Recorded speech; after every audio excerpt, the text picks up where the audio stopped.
Today we started a new vocab sheet, Unit 1, key phrases. The first topic is signing with facial expressions. So in class, I talked about if you're signing these, you should be using specific facial expressions. So the first one, blank face. Obviously, you're having a blank face when you sign that. If someone were to sign this to you, it's an indicator that you're not using the correct expressions when you're signing.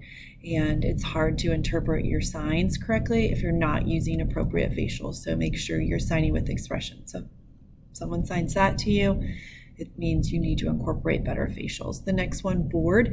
In class, we talked about the difference between I'm bored and something is boring. The difference between the sign is the motion or the movement.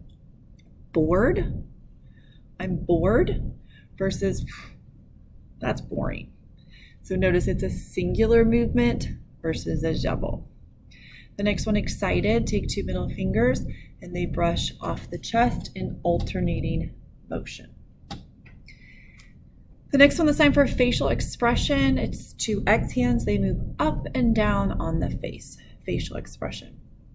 And the last one we talked about was the sign angry/mad. This one is really multiple signs you can use for this. Really depends on how you're feeling and what your anger is about. So option one would be this, kind of a clawed hand just straight up to the face, means mad. You can also see it with it kind of a wiggle to the face. It would be like grumpy or grouchy.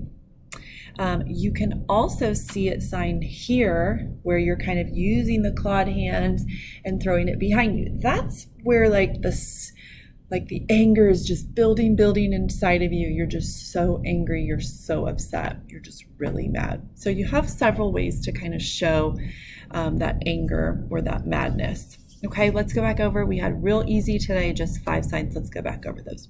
Blank face, bored, boring, excited, facial expressions, mad, grumpy, angry.